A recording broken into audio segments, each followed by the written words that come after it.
देखो साल भर में हमने बहुत सारी मूवीज देखी, बहुत सारी अच्छी, बहुत सारी बुरी मूवीज देखी। एंड सारी चीजों को देखने के बाद मुझे लगा कि भाई एक आइडिया करते हैं, वर्स्ट मूवीज के ऊपर वीडियो बना देते हैं। लेकिन फिर सोचा कि साल का एंड हो रहा है तो कुछ अच्छे कुछ मीठे के साथ करते हैं। तो आज के स्टोरी में हम बात करेंगे top 5 best movies of 2024 which I felt best. Okay, start करते हैं। जो सबसे पहली मूवी है महाराजा, लिटरली विजय सेतुपति स्टारिंग ये मूवी काफी अच्छे तरीके से स्क्रीन प्ले की ताकत को दिखाती है। इतना मूवीज काफी अच्छी स्टोरी लिखकर ले आती है, काफी अच्छी राइटिंग होती है मूवीज की, लेकिन स्क्रीन पे में जब आप हक देते हो तो पूरी की पूरी मूवी का सत्यानाश हो जाता है। लेकिन जिस हिसाब से इस मूवी ने अपने स्क्रीन प्ले को दर्शाया है, मूवी काफी अच्छी लगी मुझे। मूवी की कहानी एक पिता के बारे में बात करती है, विजय सेतुपति, जो कि अपनी बेटी से काफी ज्यादा प्यार करते हैं। लेकिन उस बेटी के साथ एक ऐसा इंसिडेंट हो जाता है जिसके बाद वो पिता अंदर से टूट जाता है, और जिन लोगों ने उसके साथ वो चीज की होती है उनके साथ वो जिस हिसाब से बदला लेते हैं, और वो जो सारी चीजें होती है काफी अच्छे तरीके से आपके सामने दर्शाई जाती है। लेकिन आप जब ये मूवी देखने के लिए बैठोगे तो जिस हिसाब से ये मूवी स्टार्ट होती है काफी वियर्ड लग सकती है आपको, क्योंकि मूवी एक लीनियर लाइन में नहीं चलती है, मूवीज एक पार्ट्स में चलती है, और कौन सा पार्ट कहाँ पर है जब आप मूवी पूरी कंक्लूड करोगे तभी आपको देखने के लिए मिलेगा।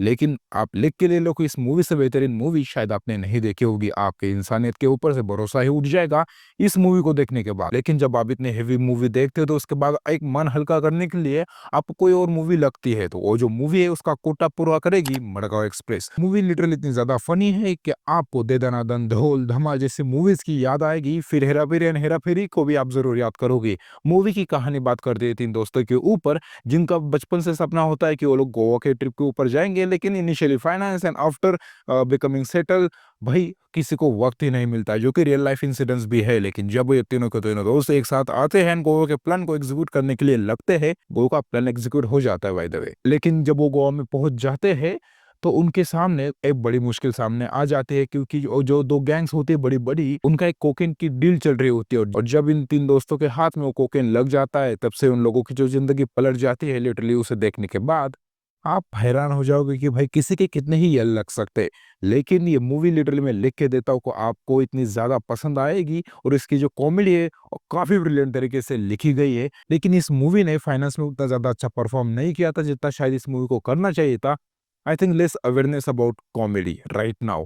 लेकिन जो अगली मूवी है उसने फाइनेंस के सारे रिकॉर्ड्स तोड़कर रख दिए, बॉक्स ऑफिस को पूरा नाबूद करके रख दिया। मूवी का नाम है स्त्री 2। लिटरली कोई भी बड़ा स्टार नहीं, कोई भी बड़े वीएफएक्स सीन्स नहीं, कोई भी इतनी बड़ी ग्रैंड लेवल की स्टोरी नहीं, लेकिन जो सबसे अच्छी बात इस मूवी ने की, अपनी स्टोरी को, अपने रूट्स को होल्ड करके रख दिया।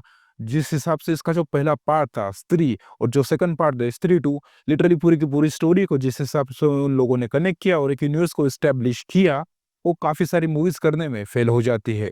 काफी बड़े बड़े एग्जांपल्स है हमारे सामने, लाइक स्पाई यूनिवर्स, वायरफ।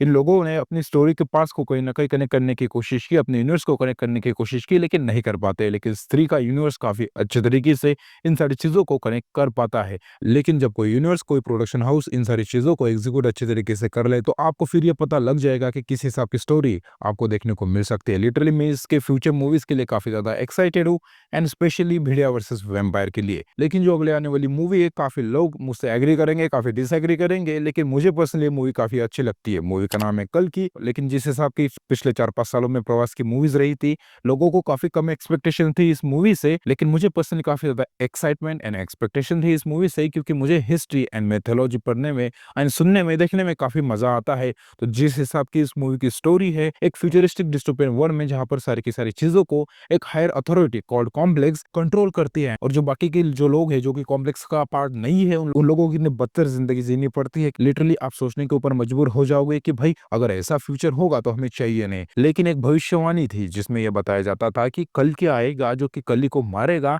एंड इस बुराई को खत्म करेगा। या कल की आएंगे, क्या कली को मारेंगे या नहीं, जानने के लिए इस मूवी को देखिए। मूवी लिटरली ऑसम है। लेकिन जब आप ये मूवी देखने के लिए बैठोगे तो प्लीज फर्स्ट हाफ तक इस मूवी को सह लेना, क्योंकि अनवांटेड कॉमेडी है, कुछ ऐसे जोक्स है जिससे आप बिल्कुल रिलेट नहीं कर पाओगे, आपको इरिटेट होने लगेगा। लेकिन जो इस मूवी का सेकंड हाफ है, specially the climax, is fucking awesome. लेकिन जो आगे आने वाली मूवी है, मुझे पर्सनली उस मूवी को देखकर ये लगा कि this is what something I want to end with this year. Literally scam 1992 को देखने के बाद मुझे लगा था कि भाई इसकी एंडिंग थोड़ी ट्विस्टेड हो सकती थी, और ये जो मूवी है वो उसी एंडिंग को ट्विस्ट करती है। मूवी का नाम है लकी भास्कर, दिलकर सलमान स्टारिंग। ये मूवी बात करती है एक ऐसे इंसान के बारे में जो बैंक में एक जॉब करता है। बंदा लिटरली अपनी जिंदगी से काफी ज्यादा थक चुका है। बंदे के ऊपर 36,000 का लोन है, 6,000 की सैलरी है, वाइफ की एक्सपेक्टेशंस, फैमिली की रिस्पॉन्सिबिलिटीज, बच्चे भी है बंदे के पास। एंड लिटरली इतना फक्ड अप होने के बाद बंदे का बस एक ही उम्मीद है कि भाई प्रमोशंस मिल जाए, जिसके बाद लाइफ सॉर्ट ही सॉर्ट है, मजे ही मजे है। लेकिन वो प्रमोशन भी उससे छीन लिया जाता है, और फिर जो बंदा स्कैम्स की लड़ी लगा देता है, उसे देखने के बाद आपको लगेगा कि ऐसा स्कैम्स अगर करने के बाद इससे जिंदगी मिल जाती है तो भाई स्कैम्स कर लो। एंड पर्सनली मुझे जिस हिसाब की इस मूवी की एंडिंग है काफी पसंद आई है।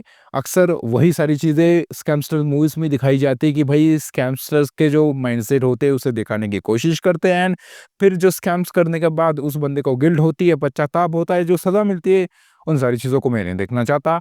लेकिन जिस हिसाब से इस मूवी ने फिर उन सारी चीज़ों को साइड में रखकर एक अलग ही चार्म दिया है इस दुलकर सलमान के कैरेक्टर को, वो देखने के बाद मजा आता है। एंड फिर जो स्कैम 1992 का जो कनेक्शन उन लोगों ने अच्छा खासा बिल्ड किया है, अर्शद मेहता के कैरेक्टर को जिस हिसाब से उन लोगों ने इन्वॉल्व किया है, उसे देखने के बाद लगता है कि हाँ, स्टोरी में दम तो था बॉस।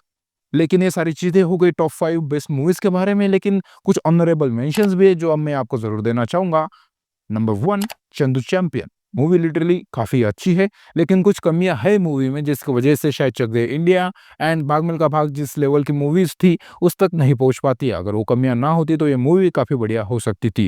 एंड नंबर 2 को जो मूवी है तेरी बातों में ऐसा उलझा जा, साइ-फाई एंड रोम-कॉम जॉनर को जिस हिसाब से इस मूवी ने पोर्ट्रे किया है, एक अच्छा मिक्सचर, एक अच्छा कॉकटेल आपके सामने रखा है, उसे देखने के बाद आप काफ़ी मज़ा आ जाता है। मेरे कुछ दोस्त हैं जिन्हें रोबोट की ऐसी ज़रूरत है, तो शाहिद भाई अगर कुछ आपके पास ऐसे रोबोट्स हो तो प्लीज़ सेंड कर देना, मेरे दोस्तों की लाइफ बन जाएगी, हाथों की रेशा मिटने से बच जाएगी। शायद के कैरेक्टर को जो पता लग जाता है कि भाई जिसके साथ उसने सेक्स कर लिया वो एक रोबोट है, तो बंदे का जो रिएक्शन होता है, लेकिन फिर भी बंदे की जो ठरक होती है भाई कि इस रोबोट के साथ ही मुझे शादी करनी है, भाई लड़की मिल जाएगी शायद भाई, अच्छे दिख लेते हो आप। तो ये सारी तो मेरी लिस्ट होगी आपके लिए टॉप 5 बेस्ट मूवीज़ के बारे में। अगर आपकी कुछ लिस्ट हो, आपके कुछ ओपिनियंस हो तो कमेंट सेक्शन में बता सकते हो। मिलते हैं अगले वीडियो में। बाय।